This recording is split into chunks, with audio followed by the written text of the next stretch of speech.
An orc Mekboyz once built a teleporter out of some scrap metal, a microwave, and a squig. When the war boss asked if it would work, the mech said, "It'll either send you across the battlefield or turn you inside out. Only one way to find out, innit?" That's Oddboy way. Strange, reckless, and somehow effective. Oddboys aren't trained specialists. They're born with their knowledge already hardwired into their DNA. This genetic programming gives them instinctive mastery over their complex skills, from medicine to engineering. I'm going to show you how these genetic freaks keep orc society functioning despite total chaos, and why the smartest tech priests of Mars remain baffled by their abilities. The chaotic problem. Why orcs shouldn't function as a society. Ever wonder how a species that solves most problems by hitting them really hard manages to build spaceships? I mean, come on, it makes absolutely no sense. Orcs are basically green muscle mountains with the collective IQ of a particularly dim squig. Yet, somehow they're out there conquering planets and giving the Imperium migraines across the galaxy. Let's get real about orc society for a second. These green hooligans lack any form of structured learning. No schools, universities, or proper written language exist in their culture. Their literature consists of crude pictograms meaning "crump dis" or "point shoot the end at enemy." Their political system is brutally simple. Whoever hits hardest makes the rules. And conflict resolution involves bashing heads until someone dies or becomes boss. What's even more ridiculous is that orcs spend about half their time fighting each other. When they're not battling other species, they're having massive bloody throwdowns amongst themselves. It's their national sport. An orc gathering without at least 3 deaths is considered a dull affair. Their society is basically a never-ending cage match where the prize is getting to be slightly less likely to get punched tomorrow. But here's where it gets truly weird. Despite this complete absence of formal training, cooperation, or basic social structure, these same violent fungus men somehow manage to construct vehicles that travel through space. They perform complex surgical procedures. They harness psychic energies that would drive humans insane. How? How? Take orc vehicles, for example. These contraptions look like they were assembled during a drunken scavenger hunt. Engines held together with literal tape. Rocket boosters attached with what appears to be chewing gum. And control systems consisting of a stick connected to nothing in particular. The whole thing should explode the moment someone looks at it funny, but it doesn't. Instead, it roars across the battlefield at terrifying speeds, usually while on fire, but still functional enough to deliver a payload of screaming orcs right into enemy lines. Their weapons are equally absurd. Imperial tech priests have examined orc guns and determined they had no firing mechanisms whatsoever. The ammunition was loaded incorrectly. The barrel was bent. The whole thing was basically just a metal tube with a handle. And yet, in an orc's hands, these impossible contraptions spit out deadly volleys of bullets that will absolutely ruin your day. This creates the central paradox of orc existence. They're simultaneously dumber than a box of rocks, and yet capable of technological feats that rival advanced civilizations. An individual orc couldn't solve a basic math problem if his life depended on it, but give him some scrap metal and he might just build you a teleporter. Compare this to other races in the Warhammer 40k universe. Eldar spend centuries mastering their crafts. Tech priests dedicate entire lives to understanding a single component of a machine. Tau engineers go through rigorous educational systems before approaching military technology. Even Space Marines need decades of training to become proficient with their equipment. But orcs? They just figure it out. An orc mechanic can take one look at a broken engine and bang it with a wrench in exactly the right spot to make it work again. He couldn't explain why it works, he just knows. The more orcs you gather in one place, the more sophisticated their technology becomes. A small group might cobble together crude vehicles and basic weaponry. But a full-blown WAAAGH with millions of orcs? These guys build gargantuan war machines, teleportation devices, and force fields that would make Imperial engineers weep with envy. Of course, their inventions aren't always successful. The infamous Squig Power Teleporter of Warboss Grimskull is a perfect example. According to Imperial records, this contraption was meant to instantly transport an entire warband across a battlefield. Instead, it created a singularity that swallowed half the Ork forces and spit them out 3 days later, inside out, and fused together in grotesque combinations. Yet, remarkably, some still survived and continued fighting. It's as if their collective stupidity somehow circles back around and becomes a kind of genius. The whole thing defies logical explanation. What could possibly make this nonsensical society function? How do creatures that consider headbutting a valid form of communication manage to traverse the stars and threaten established galactic powers? The answer lies not in education or civilization, but in biology. Orks were designed this way. Millions of years ago, an ancient race called the Old Ones were fighting a war against the Necrons and their C'tan masters. They needed warriors, and they needed them fast. So they engineered an entirely new species, the Krok, ancestors of the modern Orks, with special features hardwired into their genetic code. These ancient gene wizards created a species where knowledge isn't learned, it's inherited. The Old Ones programmed certain Orks to be born with specific skills and knowledge already in their brains, like installing software onto a computer. These Orks didn't need to learn how engines work or how to perform surgery. They already knew, instinctively, from the moment they sprouted from their fungal growth. Rather than creating a species that could maintain a complex educational system, they created specialized Orks with innate knowledge built into their DNA. It's like having an entire instruction manual preloaded into your brain. These genetically specialized Orks are what we now call Oddboyz. Orks born different from their combat-oriented brethren. A Mekboyz is born knowing how gears work. A Painboyz pops out of the ground already understanding Ork anatomy. A Weirdboy's brain is naturally wired to channel WAAAGH energy. And that's the secret sauce that makes the whole Ork society work.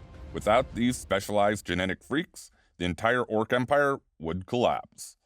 They're the invisible framework that keeps the whole chaotic, violent, nonsensical Ork civilization functioning just well enough to be an absolute nightmare for everyone else in the galaxy. Born this way. The bizarre biology of Oddboyz. The specialized knowledge encoded in Oddboy DNA is utterly impossible by any biological standard we understand. Think about it. Somewhere in an Ork's fungal spores are literal technological blueprints and surgical procedures, passed down unchanged for millions of years from the Old Ones. There's no college for Mekboyz, no medical school for Painboyz. They just emerge from the ground already knowing exactly what to do. It's like if you woke up tomorrow suddenly understanding quantum physics without ever cracking open a textbook. This completely defies everything we know about skill acquisition. For humans and every other species, mastering a complex skill takes years of study, practice, and failure. Even geniuses need to learn the basics first. But a young Mekboy can take one look at a broken engine and instantly understand what's wrong and how to fix it, all without ever being taught what an engine is. There's no trial and error. The knowledge exists in their brains from birth, like biological software pre-installed by ancient developers. The secret to this biological impossibility lies in the bizarre way Orks reproduce. Unlike virtually every other advanced species in the galaxy, Orks don't have sexes or reproductive organs. They're a fungal species that reproduces through spores. When an Ork dies, it releases hundreds of microscopic spores into the environment. These spores burrow into the soil, where they grow and eventually emerge as fully formed Orks or other Orkoid subspecies like Gretchin or Snotlings. These aren't genetic spores. Each carries specific genetic programming that determines exactly what type of Ork it will become. The vast majority develop into standard boys, the muscle of Ork society. But a small percentage are coded to become specialized Oddboyz with the unique abilities already preloaded. It's an effective biological weapon system. The Orks' very bodies ensure they'll continue to dominate by rapidly releasing new generations of specialized warriors. The source of this genetic miracle traces back to the Old Ones. those mysterious ancient aliens who engineered the Orks millions of years ago as biological weapons in the war against the Necrons. They encoded specific technological knowledge directly into the Ork genome, ensuring their creations would always have the specialized skills needed to wage war effectively across the galaxy, regardless of circumstances or isolation.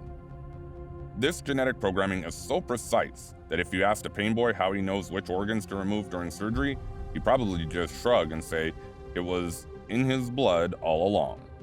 And he'd be literally correct. The knowledge is encoded in his DNA, ready to be accessed from the moment he emerges from the fungal growth cycle.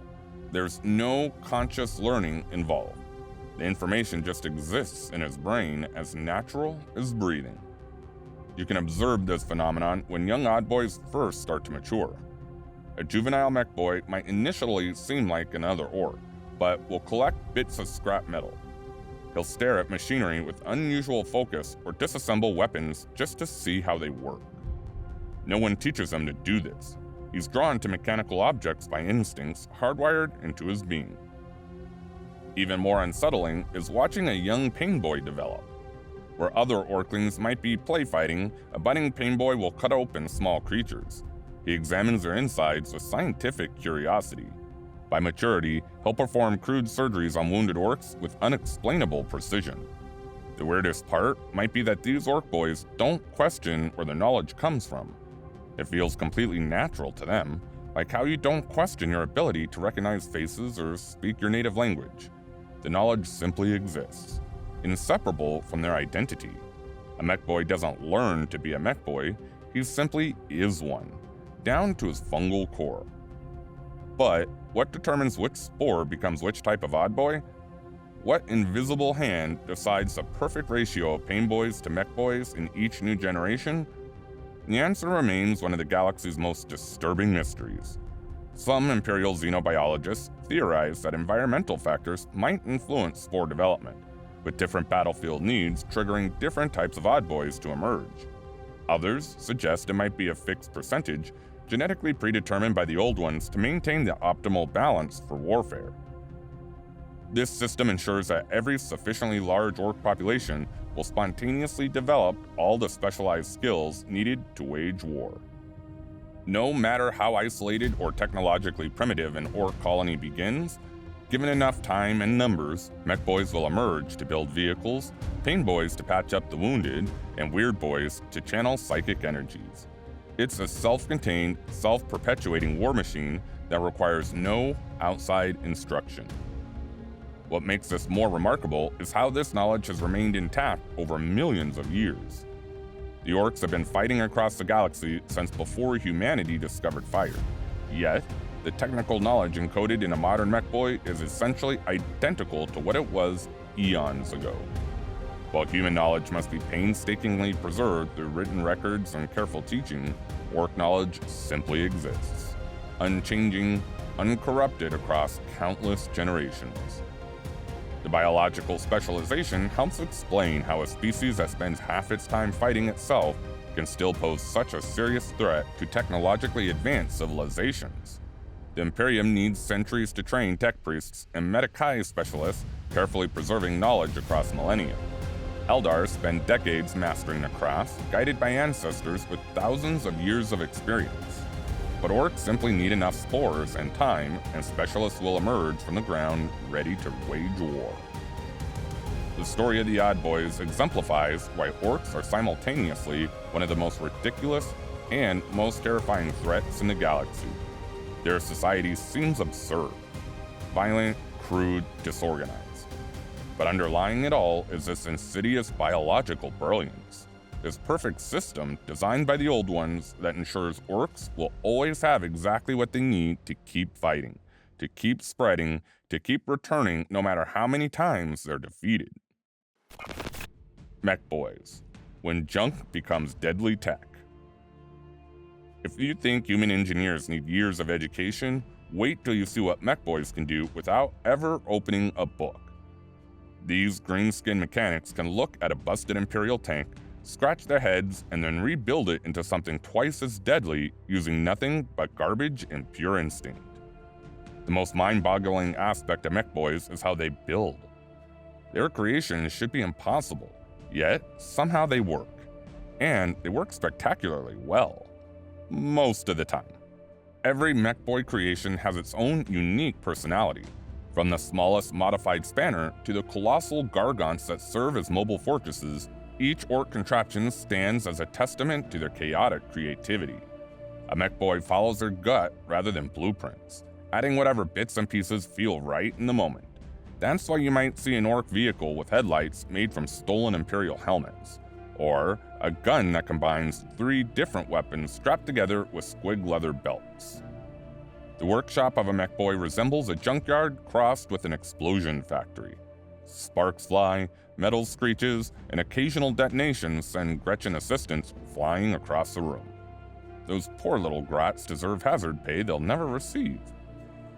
Mekboys delegate the most dangerous tasks to these helpers, like reaching into active reactors to retrieve tools or holding unstable components while the mech hammers them away. Crafty Mekboys often invent non-existent items for their grot assistants to find, just to keep them busy. Go find me the left-handed spanner, and don't come back till you do. Meanwhile, the befuddled grot spends hours searching through piles of scrap while the Mekboy focuses on the really explosive stuff. Beyond grots, every Mekboy worth his teeth employs specialized helpers. Oily squigs scuttle around, their bodies naturally producing lubricants needed for machinery. These living oil cans are squeezed whenever something needs greasing. For finishing touches, paint squigs might be dragged across new creations, leaving behind colorful streaks, with red being preferred since the red ones go faster. Mekboy creations operate in a bizarre space between science and magic. Imperial tech priests who've studied captured orc technology often throw their mechadendrites up in frustration. Technical analysis shows these contraptions shouldn't function. Circuits don't connect, power sources are incompatible, and structural calculations predict immediate failure. Yet, somehow, when an orc turns a key or smacks it with a hammer, the machine roars to life. This impossible functionality stems from the orcs' innate psychic field. When enough orcs believe something should work, reality bends to make it so. Technologies that should be impossible become merely unlikely when crafted by a Mekboy. They can't violate physics entirely, but they can certainly stretch those laws to their breaking point. As Mekboys gain experience, the most talented become Big Mechs, the quasi-geniuses who create the most devastating war machines. Big Mechs often rise to leadership positions, commanding warbands dedicated to gathering materials for the mechanical experiments. Some even lead entire armies, eager to test their latest inventions in battle. Among the mechanical masterminds stands Orkimedes, whose brilliant if erratic mind invented the teleporter technology that materializes orcs directly onto battlefields. His orc mine layers have caused countless Imperial tank commanders to have very bad days. The Imperium's Officio Assassinorum lists him as a high-priority target, a backhanded compliment to his genius.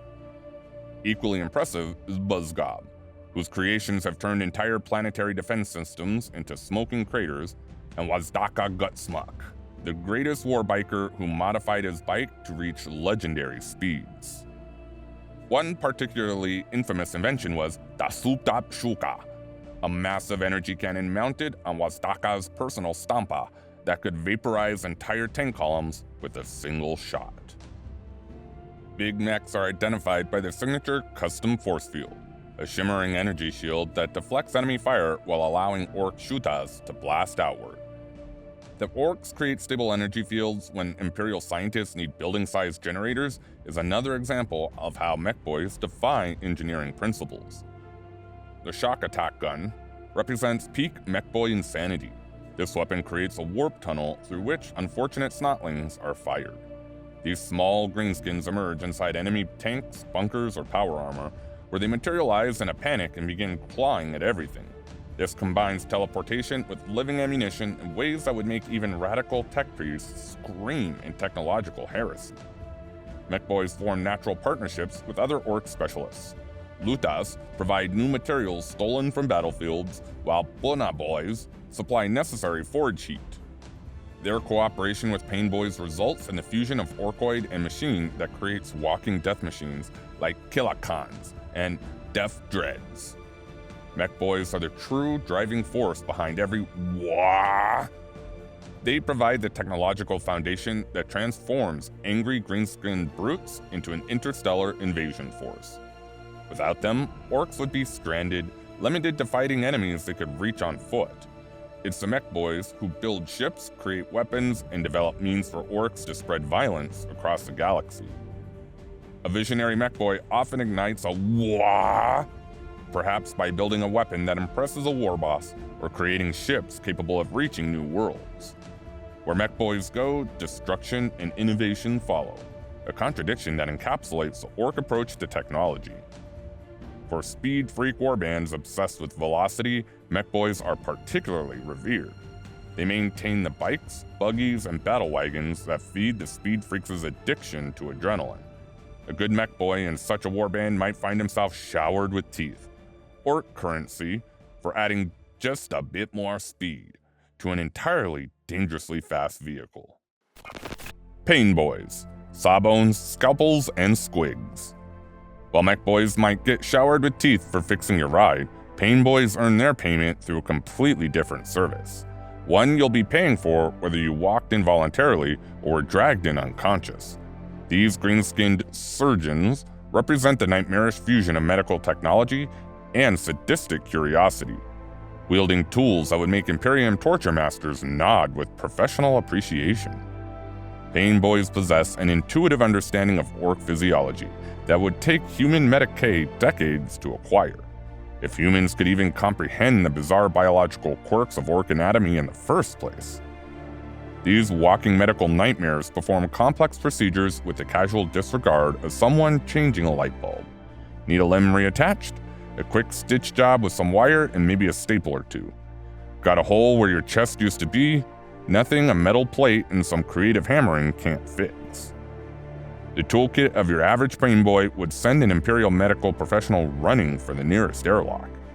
Their array of stabby bits serves as their primary surgical implements, a collection of rusted, jagged, and suspiciously stained metal objects that belong more in a torture chamber than a medical bay. The true innovation in Ork medicine comes from their specialized Squigs, living creatures that serve as biological medical tools. Syringe Squigs, bulbous creatures with needle-like appendages, inject or extract fluids from patients with surprising accuracy. Menden Squigs secrete adhesive substances that work remarkably well at closing wounds, even if they occasionally try to eat the patient while doing so. Swab Squigs perform exactly the function you'd imagine, and trust me, you don't want one anywhere near your personal areas. Most infamous among Painboy's tools is a Urti syringe, a terrifying contraption loaded with a cocktail of stimulants, fungal extracts, and possibly plain poison. Getting jabbed with one is a gamble. You might wake up feeling better than ever, develop an extra limb, or simply never wake up at all. Anesthesia in Ork medicine comes in the form of a concussion, delivered by a blunt instrument to the head. This primitive method ensures the patient remains still during procedures, though side effects include memory loss, personality changes, or death before surgery even begins. The experimental procedures performed by these green-skinned maniacs range from somewhat practical to outright deranged. Need a new arm? A Painboy might attach a mechanical limb, a limb from another species, or possibly just a large wrench permanently grafted to your stump. The Squig brain transplant represents the pinnacle of Painboy innovation, replacing portions of an Ork's brain with that of a Squig. The results are unpredictable, but always entertaining for the Painboy performing the operation. As Painboys gain experience, they may rise to become Pain Bosses, elite medical practitioners with hefty chests of teeth earned through decades of questionable procedures. These senior docs travel with entourages of cyborg bodyguards, former patients enhanced with so many bionics they're now more metal than muscle, serving as both protection and mobile advertisements. No discussion of Painboyz would be complete without mentioning Mad Doc Grotznick. Even by the deranged standards of Ork medicine, Grotznick is considered particularly unhinged. His experimental procedures are so extreme that even other Painboyz consider him a bad doc. Remarkable in a profession where success means patient survival, not comfort. Gretchin's most infamous achievement was his work on the legendary war boss Gazkul Mag-Urkthraka. After Gazkul suffered a severe head injury, Gretchin replaced a portion of the war boss's brain with adamantium bionics. Rather than killing him, this procedure amplified Gazkul's connection to the WAAAGH energy, transforming him into one of the most powerful orc warlords in the galaxy. This success earned Gretchin the protection of Gazkul, allowing him to pursue his most deranged ideas without fear of retribution. On the battlefield, Painboyz fulfill multiple roles. Their primary duty is keeping orcs functional through hasty surgery. But they're equally capable fighters. During the siege of Hive Tartarus, an infamous Painboy known as Scalpels single-handedly turned the tide when his emergency field upgrades involving 2 circular saws, a mining drill, and several suspicious chemical injections transformed a dozen wounded orcs into berserker killing machines that breached Imperial defenses within minutes. Painboyz collaborate with Mekboyz in partnerships that produce terrifying war machines. While Mekboyz construct the metal bodies of Kilakans and Death Dreads, Painboyz handle the biological component, implanting unfortunate orc pilots into these mechanical monstrosities. This ensures a pilot becomes a permanent part of the machine, their nervous system directly connected to the weapons system. They also install various cybernetic enhancements in regular orc warriors, from mechanical eyes with targeting systems to hydraulic limb replacements that can crush stone. Painboyz maintain business relationships with Runtherds, bartering for smart grots who end up as assistants or test subjects. Their surgical tools make effective weapons, and their knowledge of anatomy means they know exactly where to cut for maximum damage. Their Imperial soldiers have died screaming under the medical attention of a Painboy performing a field dissection.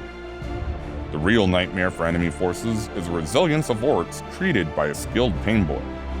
Due to the natural toughness of orc physiology, combined with Painboy treatments, these patients can sustain injuries that would kill any other species. Taking down an orc warband supported by a competent Painboy becomes nearly impossible. Warriors continue fighting despite devastating injuries, seemingly unkillable as the Painboy patches them up with scalpels, wire, and various squirming squigs. Weirdboyz, walking psychic bombs. While a Painboy might accidentally kill you during surgery, at least you can see them coming with their stabby bits. The most dangerous Oddboy in any warband doesn't even want the power he's got. Weirdboyz are walking psychic catastrophes, absorbing the mental energy of every excited orc around them until something's gotta give, and when it does, you'd better hope you're not standing nearby. Unlike every other psyker in the 40k universe, Weirdboyz don't seek out their abilities or train to control them. They're reluctant psychic conduits who spend most of their lives trying desperately not to explode. Think about that for a second. While Eldar trained for centuries to harness their powers and Imperial psychers get mind-scrubbed by the black ships, orc Weirdboyz just wake up one day realizing they've become living batteries for the WAAAGH energy swirling around them. The WAAAGH is a psychic field generated by every orc in existence. Each greenskin produces a tiny amount of psychic energy, especially when they're excited or fighting. For normal orcs, this energy floats around doing weird stuff like making their impossible guns work. But for a Weirdboy, that energy has found its collector. All that psychic power funnels directly into their brains like water into a dam with cracks already forming in its foundation. You can always tell when a Weirdboy is approaching critical mass. The warning signs escalate like a ticking time bomb. First, glowing eyes that spark with green lightning. Then, smoke pouring out of their ears, followed by random objects levitating around them. Veteran orcs start backing away when they see a Weirdboy's feet hovering slightly above the ground. The Weirdboy himself will be panicking, desperately trying to contain the building pressure before catastrophe strikes. The consequences are genuinely explosive. Their heads can actually detonate. A Weirdboy who can't discharge his built-up energy risks a catastrophic psychic overload. When this happens, a massive eruption of wild WAAAGH energy bursts out in all directions, vaporizing the Weirdboy and anyone unlucky enough to be nearby. Even a small discharge can fry unfortunate grots or send orcs flying through the air, much to the amusement of everyone who survived the blast. This is why Weirdboys live such isolated lives. They're kept in separate huts, far from the main orc camp, where the constant fighting, shouting, and general orky excitement won't overwhelm them with psychic energy. Imagine trying to sleep while every argument, every drunken brawl, and every excited shout from across the camp hits you like a physical wave of energy.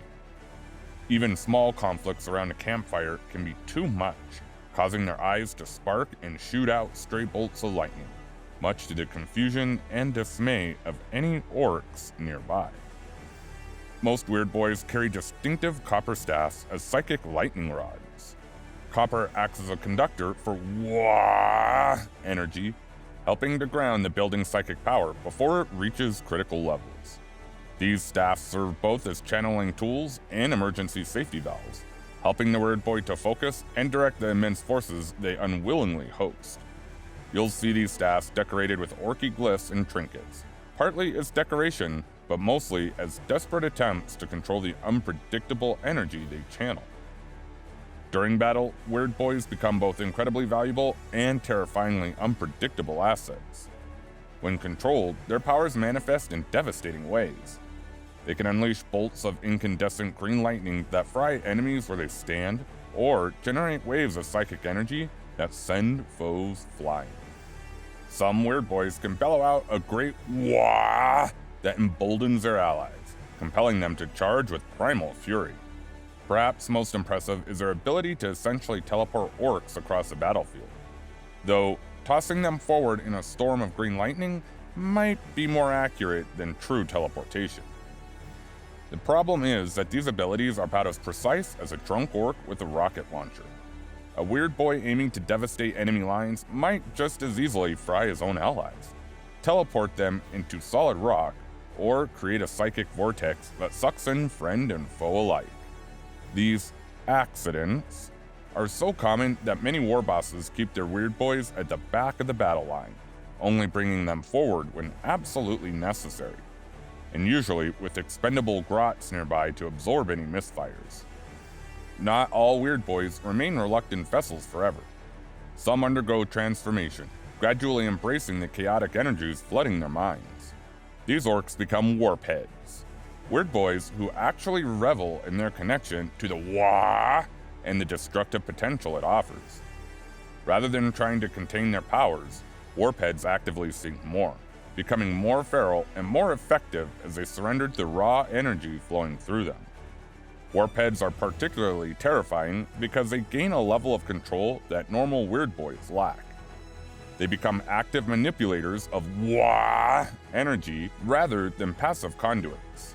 This makes them incredibly dangerous, but also incredibly valuable to ambitious war bosses. Warpheads often find themselves surrounded by visiting Weirdboys or miscreants hoping to learn their secrets or witness their power firsthand.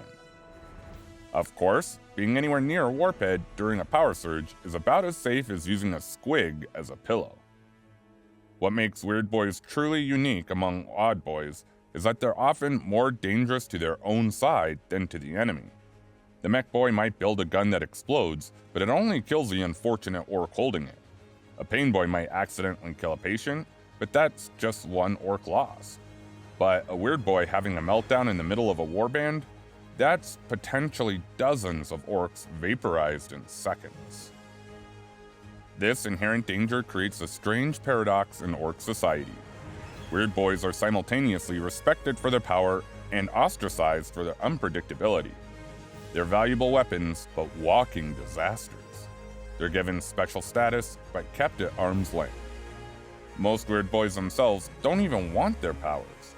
They'd much rather be normal boys, bashing heads instead of walking around with the constant fear that their own skull might detonate at any moment. Runtherds, wrangling the Gretchin workforce.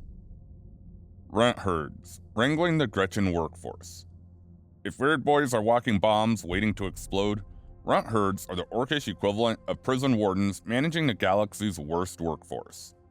While most orcs solve problems with a good crumpin', Runtherds have the unique challenge of herding hundreds of kleptomaniac goblins who'd rather steal your shoelaces than follow a single order. These specialized Oddboyz are the only thing standing between an orc warband and the complete collapse of its support infrastructure. The average Gretchin, or Grot as they're commonly called, makes a terrible employee by any standard. They're naturally sneaky, pathologically cowardly, and have sticky fingers that would make professional pickpockets jealous. Without constant supervision, they scatter to the darkest corners faster than you can say, "Get back to work, ya gits!" This is where Runtherds earn their keep in orc society. Runtherds maintain order through a specialized arsenal designed specifically for Grot management. Grot Lash, a long barbed whip for correcting behavior from a safe distance. Grab a stick, a pole with a mechanical claw to snatch escaping grots without pursuit. Grot Prod, a crude taser-like device delivering motivational shocks to vulnerable areas. The most effective deterrent, however, is a Squig Hound, or Herd Squig. These vicious creatures serve one simple purpose: to eat any Gretchin that stray too far or attempt to flee. Nothing motivates the workforce quite like watching a colleague become lunch for showing up late to their shift. Frustrating, spineless, vexatious, and boneheaded pissants. This is how many Runtherds describe their charges. Yet, somehow they organize these unruly mobs into something resembling a functional workforce. Skilled Runtherd can maintain dozens of work gangs simultaneously, each assigned to specific tasks essential to orc society. Some grots carry ammunition during battle, others maintain the crewed vehicles in an orc warband's motor pool, and the unluckiest serve as gun crews on the most dangerous weapons in the orc arsenal. The relationship between Runtherd and Gretchin is complex. While fear and intimidation are primary management techniques, Runtherds understand grot psychology in ways other orcs don't bother to. They know when a small reward might work better than punishment, when to make an example of one grot to keep the others in line, and when to simply look the other way as long as the work gets done. It's surprisingly nuanced for a society where hit it harder is the solution to most problems. Runtherds also serve as trainers who prepare Gretchin for specialized roles. They identify grots with steady hands for mech shops, those who won't faint at blood for Painboy assistance, and sort them according to their limited abilities. This ensures the entire ecosystem of an orc settlement functions as smoothly as possible, which is to say, chaotically, but somehow effectively. Interestingly, Runtherds function as the closest thing orcs have to historians, preserving oral traditions of great battles and mighty war bosses in a society with no written language. Though these tales are about as reliable as a grot's promise not to steal your teeth while you sleep. Their responsibilities extend beyond just managing Gretchin. When orc warbands raid settlements, Runtherds organize captured non-orc slaves into work details based on abilities. The only exceptions are Necrons and Tyranids, the former being soulless machines that make poor slaves, and the latter viewing orcs as mobile buffets rather than potential masters. A Runtherd's day starts before dawn, rousing Gretchin from whatever holes they've nestled into. Morning inspections involve counting heads, always a few short from the previous evening, distributing tasks, and delivering motivational threats. Throughout the day, they patrol work areas, using their tools to extract slackers from hiding spots and encourage proper enthusiasm. They mediate disputes, usually by thumping both parties, prevent theft, or redirect it toward enemies, and occasionally reward exceptional service with such luxuries as not being fed to the Squigs today. By nightfall, a Runtherd will have walked miles through the camp, broken up dozens of fights, prevented potential disasters, and somehow kept hundreds of naturally rebellious creatures doing productive work against their own every instinct. It's exhausting, thankless, and absolutely essential to the functioning of orc society. What makes Runtherds particularly valuable is that their talents touch nearly every aspect of orc life. Without Mekboyz, an Ork warband might lack vehicles or advanced weapons, but they could still fight. Without Painboyz, more Orks would die from wounds, but the warband would continue.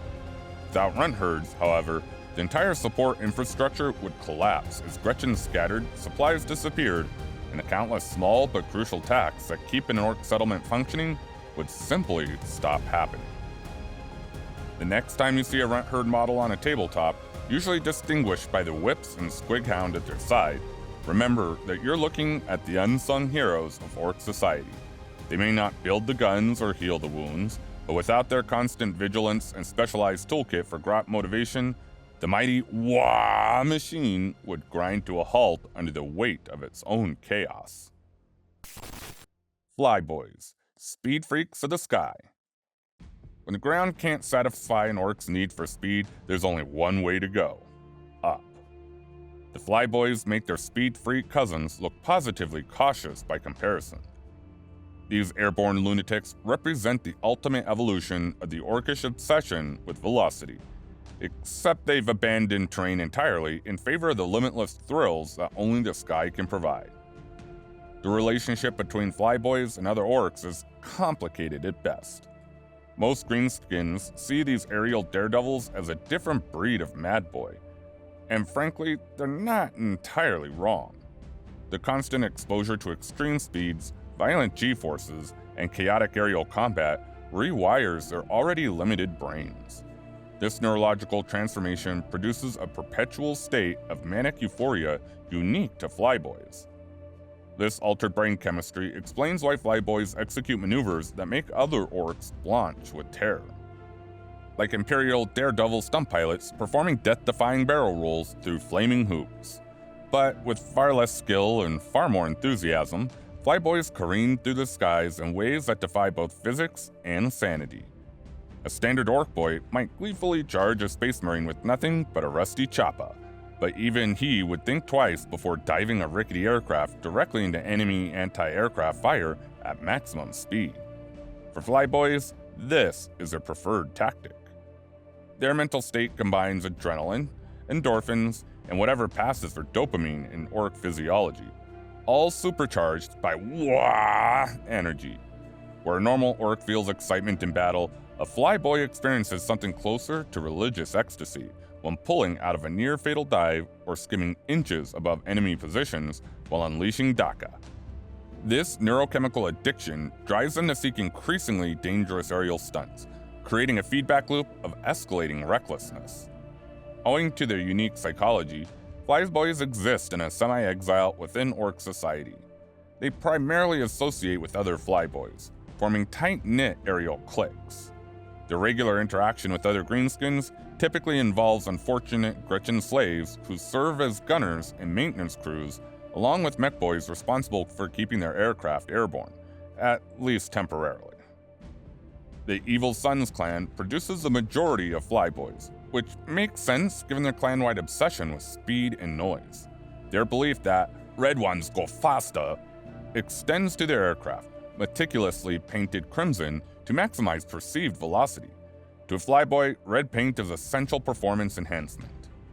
The Flyboy career path typically begins with simpler machines like the Defcopter, a helicopter-like contraption that serves as the entry point to aerial addiction. These primitive flying machines, originally innovated by the legendary Cog the Flymech, set the template for all Ork aircraft: loud, dangerous, and inexplicably effective despite breaking every known law of aerodynamics. As Flyboyz gain experience, and somehow survive, they graduate to more complex aircraft. The relatively nimble WAAAGH jet offers greater speed and firepower, while the heavily armed Blitzerbomber allows them to rain destruction from above. Each flying machine balances impossibly between Orkish belief making something work and physics desperately trying to assert that it shouldn't. These contraptions bristle with improvised weapons, from rapid-firing WAAAGH guns to massive bombs that might contain actual explosives or just random scrap metal, equally destructive either way when dropped from sufficient height. The pinnacle of Flyboy aspiration is the Wasbom blast jet, an unholy union of aerial terror and mad mech science. These flying nightmares are piloted by the most unhinged Mekboyz, who've developed a taste for flight, creating a dangerous hybrid of technical knowledge and aerial insanity. Even by the astronomically low safety standards of Ork aviation, the WAAAGH blast jet stands as a monument to recklessness, combining devastating firepower with barely controlled flight characteristics. The aerial combat approach of Flyboyz consists primarily of dive bombing, strafing, and high-risk maneuvers executed with complete disregard for survival. Their attacks often appear random to observers, but there's a primitive logic. Hit the enemy hard, fast, and from unexpected directions. The fact that many Flyboyz don't survive these attacks is considered acceptable, even honorable. Dying in a spectacular fireball while destroying an enemy position is practically the retirement plan for most Flyboyz. This fatalistic approach means that Flyboyz have an unusually short lifespan, even by Ork standards. Yet, this doesn't deter new recruits. If anything, the spectacular deaths of veterans serves as recruitment displays for young speed freaks seeking the ultimate adrenaline rush. The ranks continually replenish with Orks who've grown bored with merely racing across the ground and seek the unlimited thrills of three-dimensional combat. The relationship between Flyboyz and the overall command structure of a WAAAGH is tenuous. War bosses value their aerial support, but know that issuing specific order to Flyboyz is futile. The best a commander can hope for is to point them toward the enemy and let them wreak airborne havoc. Clever war bosses use Flyboyz as perfect distractions. When enemies are busy looking up at screaming aircraft diving toward them, they're not watching for the ground assault about to hit from the side. What truly sets Flyboyz apart is their addiction to velocity itself. The rush of diving through enemy fire becomes as necessary to them as fighting is to a regular orc. Flyboyz deprived of flight opportunities become twitchy, irritable, even more unpredictable, suffering withdrawal symptoms from their speed addiction. This dependency creates a symbiotic relationship between Flyboyz and their Mekboyz. Mekboyz know that keeping a Flyboy grounded is asking for trouble, while Flyboyz know that mistreating their Mekboy might result in accidental mechanical failures at the worst moment. Perhaps the closest thing to a respectful professional relationship in Ork society. Sumboyz, banking with teeth and violence. That symbiotic relationship between Flyboyz and Mekboyz might be one of the rarest instances of professional courtesy in Ork society, but there's an even weirder financial system keeping the entire WAAAGH functioning. Imagine a currency that literally dissolves in your pocket, and bankers who solve their collection problems with a choppa to the face. Welcome to the twisted world of teeth economics, where the Sumboyz reign supreme as the galaxy's most violent loan sharks. In any human economy, wealth tends to concentrate at the top, with the rich getting richer while everyone else fights for scraps. Ork society stumbled upon an elegant solution to this problem. Their currency has a built-in expiration date. Teeth, or teeth as the Orks call them, naturally decay over time, preventing any single greenskin from hoarding excessive wealth. This creates a self-regulating economy similar to how some human currencies experience depreciation, but at a much faster and more visible rate. The constant decay forces everyone to keep the economy moving rather than sitting on their wealth. Not all teeth are created equal in this bizarre financial system. The size, condition, and even the source of the tooth affects its value. The most prized are the large, razor-sharp chompers from the front of an orc's mouth, while tiny Gretchin teeth barely qualify as pocket change. A tooth knocked out from a particularly fearsome war boss? That's the equivalent of a platinum credit card in the world of Ork finance. At the center of this dental economy stand the Sumboyz, specialized Oddboyz with an innate understanding of value, exchange, and most importantly, intimidation. Unlike human accountants, who might threaten you with an audit, these green-skinned financiers will literally break your legs if you fall behind on payments. They're the only thing preventing Ork economics from devolving into even more tooth theft and murder than usual. The Sumboyz operate something resembling a banking system, though calling it primitive would be an insult to primitive banking systems. When an ambitious Mekboy needs extra teeth to build a new stompa, or a noob wants to outfit his mob with flashier gear, they visit their local Sumboy for a loan. These transactions are straightforward. The Sumboy provides teeth in exchange for promises of more teeth later, valuable loot for upcoming raids, or other favors that benefit the lender. What makes this system particularly fascinating is how it creates a protection against the natural decay of the currency. By constantly circulating teeth, rather than hoarding them, Sumboys ensure their wealth doesn't literally rot away. The constant movement of teeth throughout Orc society creates a robust economy where wealth is measured not by how many teeth you currently possess, but by how many you can collect when needed. The debt collection practices of Sumboys would make even the most ruthless human loan shark blanch. There's no such thing as a gentle reminder when your payment is overdue. Instead, the Sumboy might show up with a couple of particularly large and dim-witted enforcers, ready to extract payment one way or another. These debt collection visits typically end with either the debtor coughing up the teeth they owe, or the Sumboy's goons extracting fresh teeth directly from the debtor's mouth, plus a few extra for the inconvenience. These enforcers aren't random muscle. Sumboys form small but effective warbands specifically for protecting their assets and collecting debts. The pitch to recruit these enforcers is simple. Help me collect what I'm owed, and I'll make sure you get a good fight in the process. It's an arrangement that speaks to the Orcish love of violence while serving a practical purpose in their financial system. The most successful Sumboys, sometimes called Sum Bosses, expand their influence far beyond a single warband. They become the financial powerhouses behind entire WAAAGHs, with networks extending across multiple planets or even sectors of space.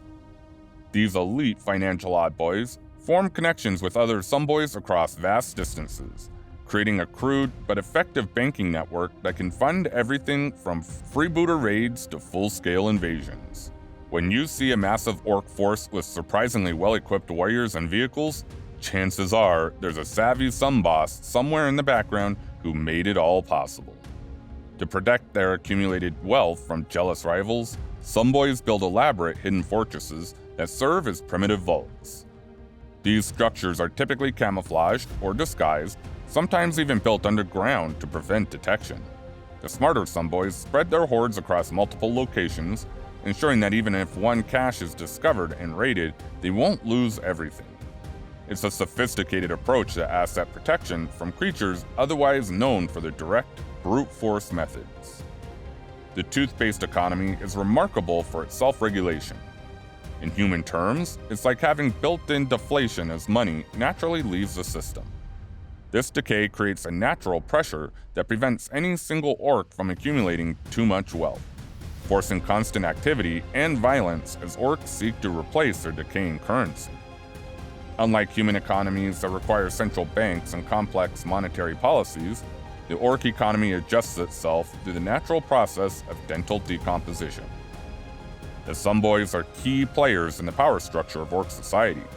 By controlling access to teeth, they indirectly influence which warbands get the best equipment, which Mekboyz can build the most impressive war machines, and, ultimately, which WAAAGHs have the resources to succeed.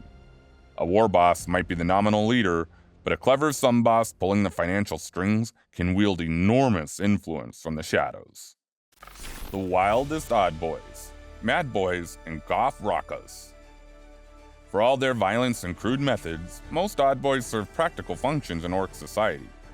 But what about the ones who don't? Ever wondered what happens when an Orc's primitive brain encounters technology so advanced it shatters their insanity, creating something even other Orcs consider completely unhinged? When feral Orcs, those living in primitive tribal societies without advanced technology, suddenly encounter complex machinery or weapons, their brains sometimes short-circuit in spectacular fashion. These unfortunate greenskins develop a severe form of psychosis, transforming into what Orcs called Madboyz. Their minds literally fracture from trying to comprehend concepts their primitive brains weren't ready to process. You might think Orcs already behave pretty irrationally, but Madboyz operate at an entirely different level. They wander aimlessly through orc encampments, arguing with invisible entities, or staring vacantly into the void. What's particularly fascinating is how even regular orcs, not exactly known for their mental stability, give these lunatics a wide berth. When creatures who think explosions make excellent alarm clocks consider you too unstable to be around, you've reached a special level of crazy. These psychotic greenskins are weaponized insanity on the battlefield. War bosses organize Madboyz into mad mobs and point them toward the enemy, knowing absolute chaos will follow. The genius of deploying Madboyz is that neither side knows what's about to happen. They might charge with berserker rage that would make Khorne cultists blush, or decide mid-battle that their own allies look like better targets. This unpredictability makes them valuable. The enemy can't plan for what the Madboyz themselves don't know they're going to do. Most Madboyz live in ramshackle shantytowns on the fringes of orc settlements. Partly by choice, partly because no one else wants to be near them when they inevitably snap.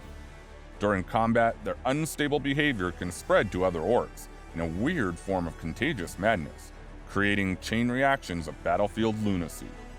During the infamous Siege of Ironhold, an Imperial commander watched in horror as a seemingly coordinated orc assault dissolved into chaos when a mob of Madboyz suddenly declared themselves the real war bosses and began attacking both sides indiscriminately. The resulting confusion allowed the main orc force to breach the eastern wall while defenders scrambled to respond to threats from multiple directions. What seemed like a tactical disadvantage became a strategic wildcard that completely upends careful enemy planning. After all, how do you counter an opponent who might suddenly start dancing in the middle of a firefight or attack their own heavy support for looking at them funny? But not all oddities in orc society are purely destructive.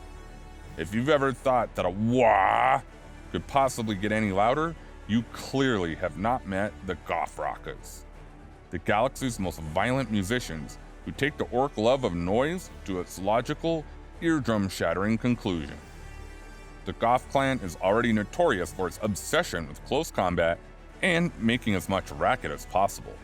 But Goff Rokkerz elevate this cultural trait into an art form. Well, if your definition of art includes sounds that could strip paint off a tank.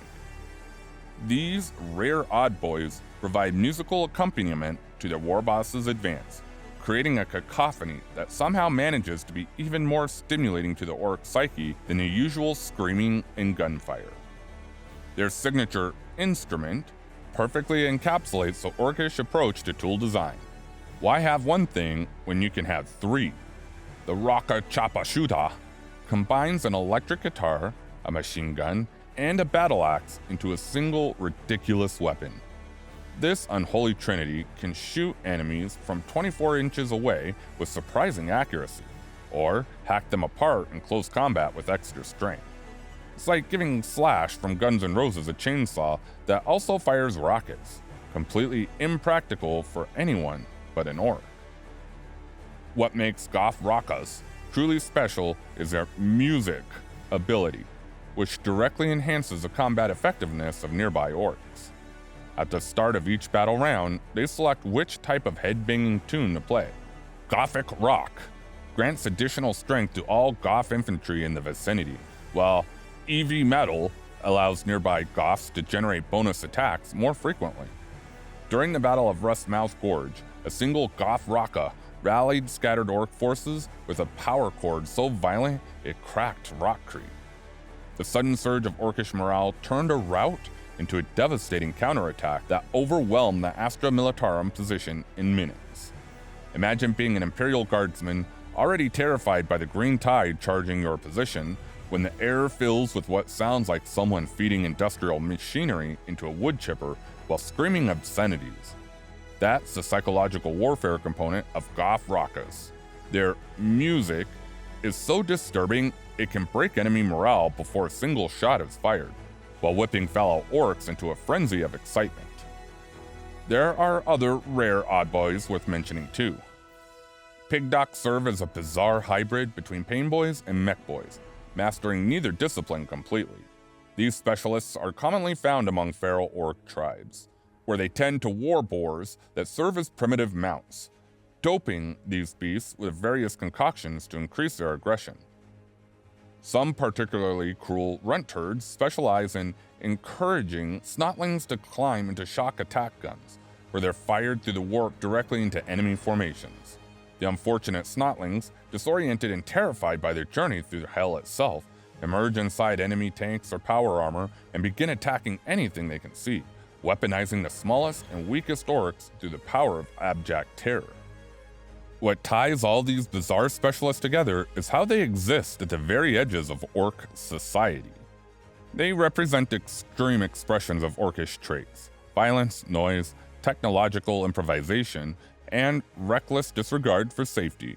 The real genius of orc biology is creating specialists even for circumstances most species will consider completely undesirable. Where other races see warriors driven to insanity as tragedies, orcs just see another tool for the WAAAGH. The WAAAGH machine. Why Oddboyz are essential. While these specialized freaks might seem like bizarre curiosities in a grand orcish war machine, they actually represent something far more fundamental. What if I told you that without these genetically programmed specialists, orcs would never leave their home planets? The transformation from primitive tribal mob to interstellar menace hinges entirely on these strange greenskins with knowledge hardwired into their DNA. Take a look at any feral orc world in the galaxy. These primitive greenskins live simple lives of hunting, fighting, and basic exploration, stuck in a perpetual stone age with crude clubs and maybe the occasional scrap metal spear.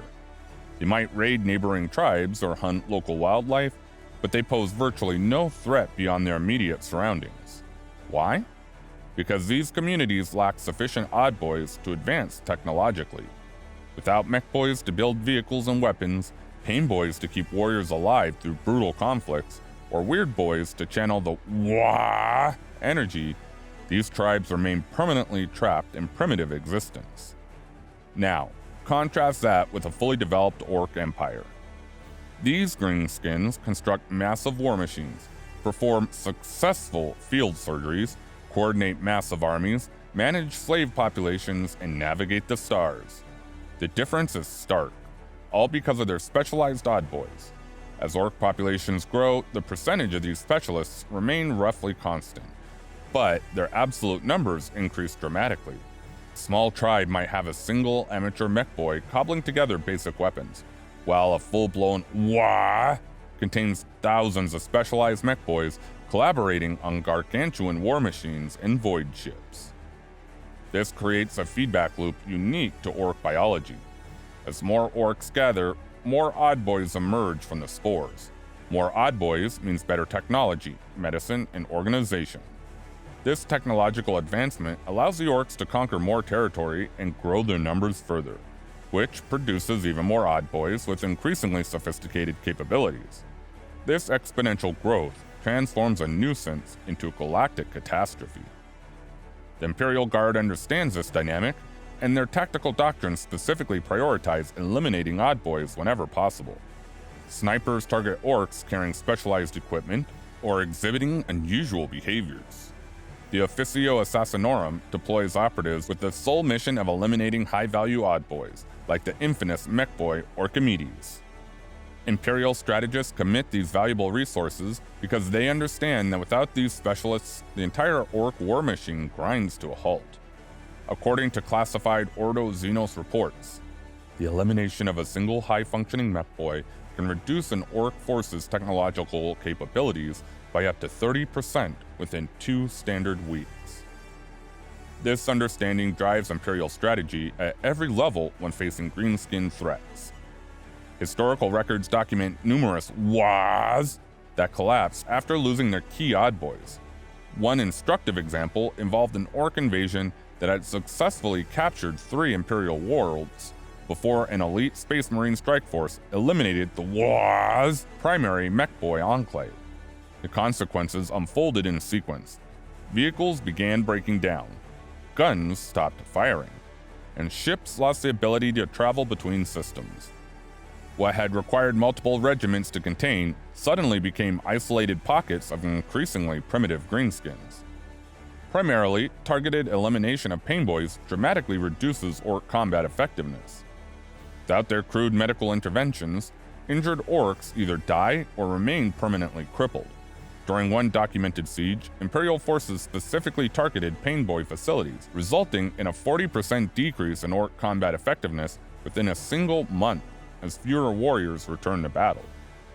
Weirdboyz represent perhaps the most dramatic example of specialist importance. Their ability to channel the WAAAGH energy provides devastating psychic capabilities. When eliminated early in a campaign, Orks lose access to powerful psychic attacks, teleportation capabilities, and the focusing effect that these specialists have on the collective psychic field. Without this amplification, the very WAAAGH itself, the psychic gestalt that makes Orkish technology function, begins to weaken. Even humble Runtherds play a crucial role that become apparent when removed. Without them to manage the Gretchin workforce, the entire support structure of Ork society unravels. Supply lines collapse as Grots flee or organize rebellions. Essential tasks from ammunition running to vehicle maintenance go unfulfilled. This removes the entire underclass that performs all the tedious work Orks themselves refuse to do. This vulnerability to targeted elimination represents one of the few fundamental weaknesses in Ork biology. They reproduce rapidly, fight fearlessly, and survive in nearly any environment, but cannot quickly replace lost specialized knowledge. Unlike human societies, where skills can be taught and knowledge preserved, Orks rely entirely on genetic programming. When an expert Mekboyz dies, his knowledge dies with him until another Ork with the right genetic coding matures into the role. The Imperium exploits this weakness by dedicating resources to eliminating Oddboyz during conflicts. Intelligence officers study Ork encampments to identify workshops, medical facilities, and other specialist activity.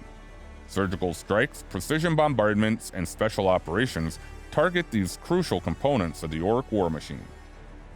This strategy extends beyond tactics into long-term containment. When complete eradication proves impossible, Imperial forces will eliminate all detected Oddboyz and implement quarantine measures. Without specialists, the Orks regress to a feral state within a few generations, becoming manageable rather than an existential threat. The loss of even one type of Oddboy can cripple a WAAAGH, but losing multiple types simultaneously is catastrophic. Each specialist type compensates for different Orkish limitations, creating a crude but effective society that enables continued expansion. Remove these pillars, and the entire edifice collapses, revealing the truth. Without their genetically programmed specialists, these greenskins would never have left their original homeworlds, let alone become one of the dominant threats in the galaxy. So, there you have it, the unsung heroes of the Ork WAAAGH. Without these specialized Oddboyz, Orks would never expand beyond primitive tribal mobs. The Mekboyz create the weapons and starships. Painboyz patch up the inevitable injuries. Runtherds manage the Gretchin workforce, and Weirdboyz channel the raw psychic power that makes Orks truly terrifying. On the tabletop, targeting these specialists is strategically sound and lore accurate. Take out a Mekboy and you cripple their heavy weapons. Eliminate Painboyz and watch key units drop faster. Remove Weirdboyz and you shut down their psychic support. Which of these unsung heroes would you rally for your WAAAGH? Brutal efficiency amid chaotic genius. That's the Oddboy paradox.